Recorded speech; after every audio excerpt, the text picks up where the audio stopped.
I retrospectively look back on things, they still had to allow me to grow and develop, but they were always with me. Things would happen, they protected me. They kept me out of trouble. And I was a pretty active kid, so I guess maybe that was a little bit of a chore from time to time. But they always seemed to manage in keeping me on this straight line and developing properly and gaining me more and more awareness of everything around me, but more importantly, about me as an individual with different capabilities, because I always knew things, as I said before, I had no reason to know about. I certainly never just learned anything in science when it came to, first grade, second grade, third grade. And when I got into junior high and seventh grade, I never had any interest, at least awareness of things like astrophysics. But then when I was 12 in seventh grade, there were two things that took place that were very unusual. The first one could have been a very negative situation, but my beings actually protected me on this one. And I was staying at a friend's home while my parents were away, and I was waiting for the bus to go to school. And a stranger drove by and talked to me as if he knew me. Well, I was pretty naive, and offered me a ride to school, and like an idiot, I accepted. Then while he was driving me to wherever he was planning on driving me, I got telepathically communicated to get out of the car as soon as I could. Well, I had already learned to listen to those messages, and I managed to start fidgeting and getting scared and getting upset, and I was going to start screaming. He stopped the car, and he dropped me off, and that was it. And it was fortunately to be close to the school, so I walked the rest of the way. It was a hard lesson to learn, but I was safe. And until I heard my beings talking to me, my family talking to me, I don't know if I would have been that safe and protected without that, because it happened, and then I took action. They had already trained me to listen.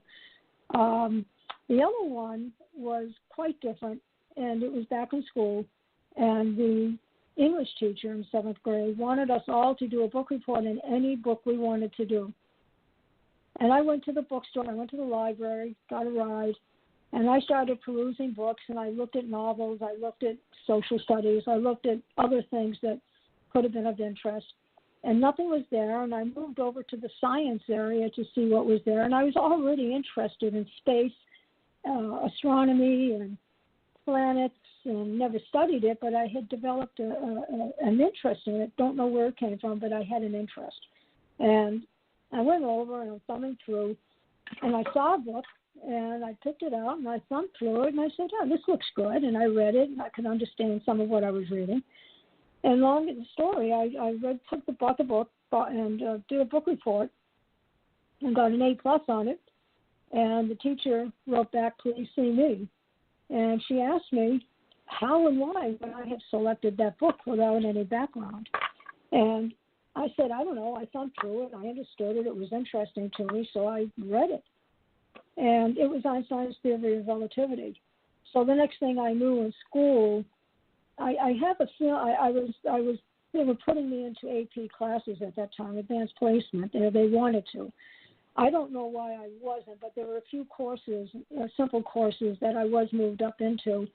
So as I got further and further into high school, I got through high school, and I was fine because I had 2 college courses before I graduated.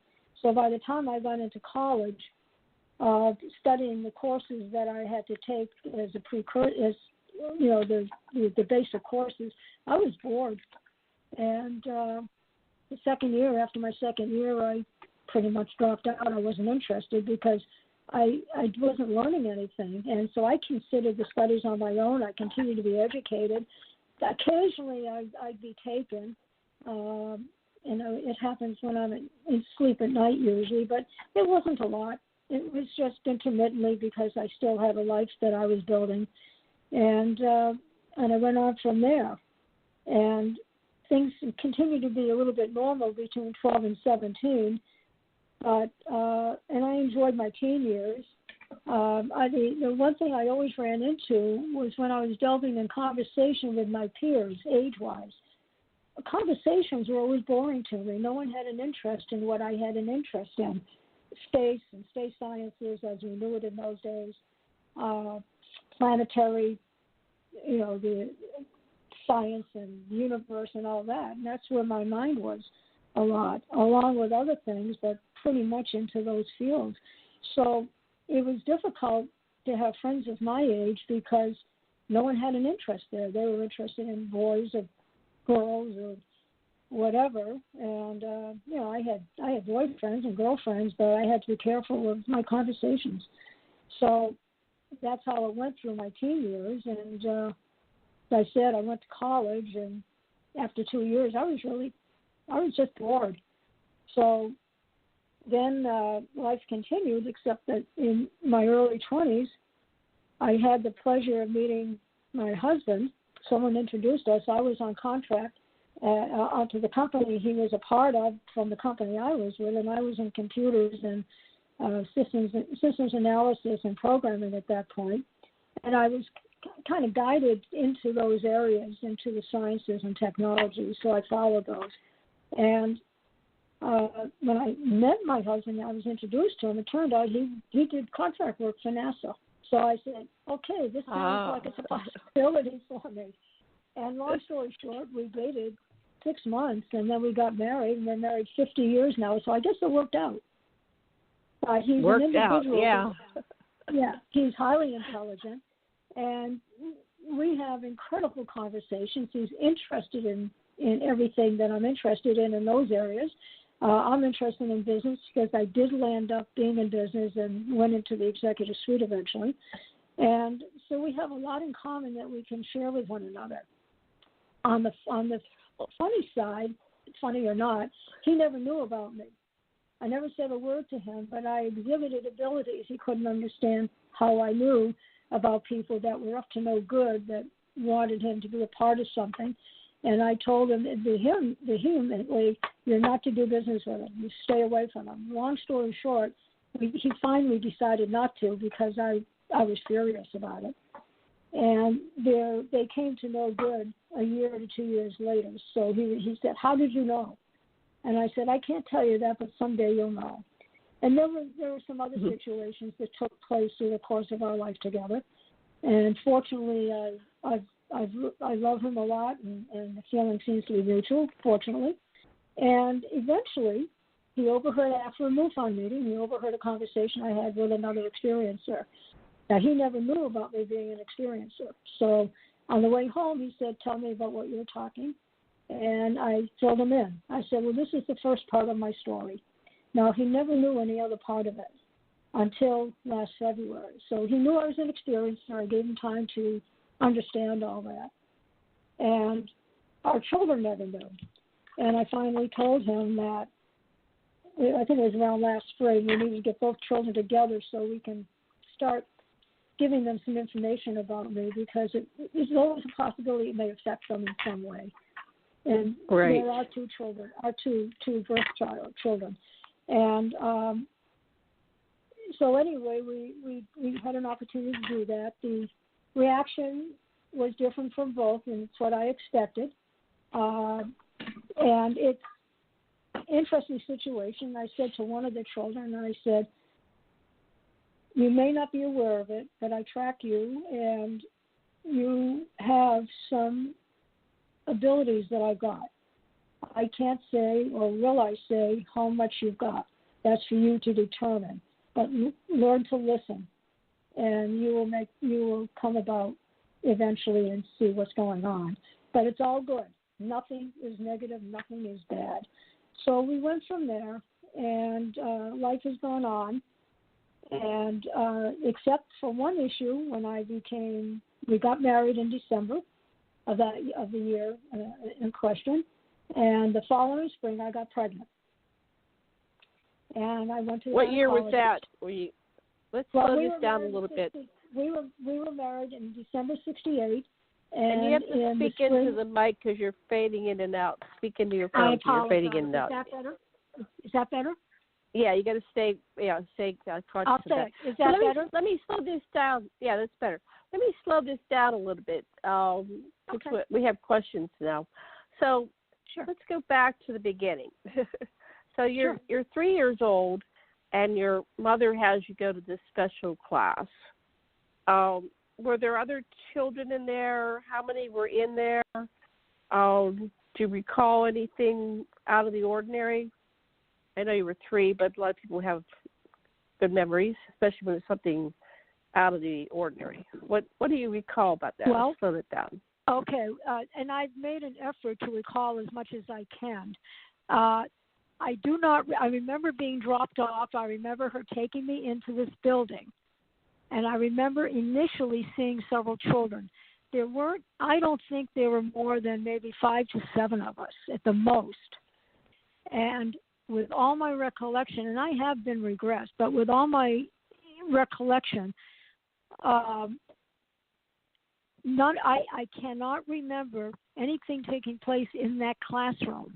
And it wasn't until not too long ago, as my Beings family are filling me in about things, and I question everything to them. And it's their decision when to let me know. And it turns out we were being taken to the ship. So they erased our memories after they sent us back. And we were brought back in whatever time frame. We have no idea about the time frame. And my friend, she's gone through the same thing and has no recollection of what and where, but they told me that they were educating us. And they do it in small segments. At 3 years old, how much can you retain? But they were teaching us things that would come back to us as we got older, apparently.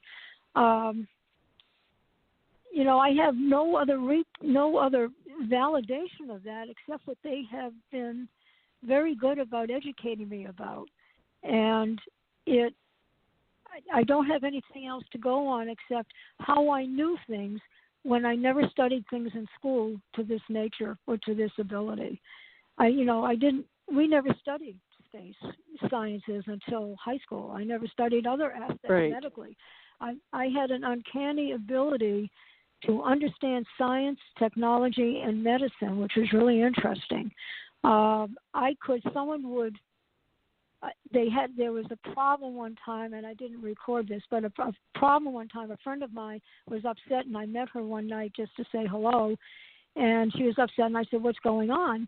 And she told me about her best friend's boyfriend that was sick, and they can't find anything wrong. So I asked her for information, and I questioned her for about 10 or 15 minutes. And she said, why are you asking me all these questions? I said, well, you're not going to understand how I do this, but while you're telling me, I am seeing exactly what's going on.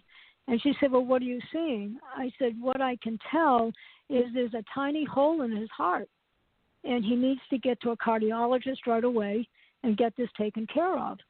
And I said, make sure you tell your girlfriend. So she did, and then she saw me about 3-4 weeks later, and she said, how did you know? And I said, how did I know what? And she said, about my girlfriend's boyfriend. I said, all I can explain is while you were explaining it to me, I'm looking inside, and I can see what's going on. As long as he's fine. She said yes, and the doctor told him he was very fortunate to come when he did before it got worse. So I continuously learned about what I do and how I can do it to help people. I read let people, me ask you something on that. Yeah. Let me ask. Sure. So do you think that you were somehow enhanced? Are you a hybrid? Yes. And if so, how do you know that? Okay, so tell us. I was told. And as I am advised. Who told you that? Who told you that? Well, my beings for one, and then through research and understanding of how things evolved as a child, I've put 2 and 2 together after a while. My dad was doing work with the government. Now, he's born in 1943, and within that early 40s time period, there was a hybridization program, and people were being asked, for whatever reasons, how they selected the people. I have no idea. But my dad was already involved in doing some work with the government. And apparently, as I am advised, and, I can't sit here and write an affidavit. I can only go by what I'm told, and also there are other things that have proven it at this point.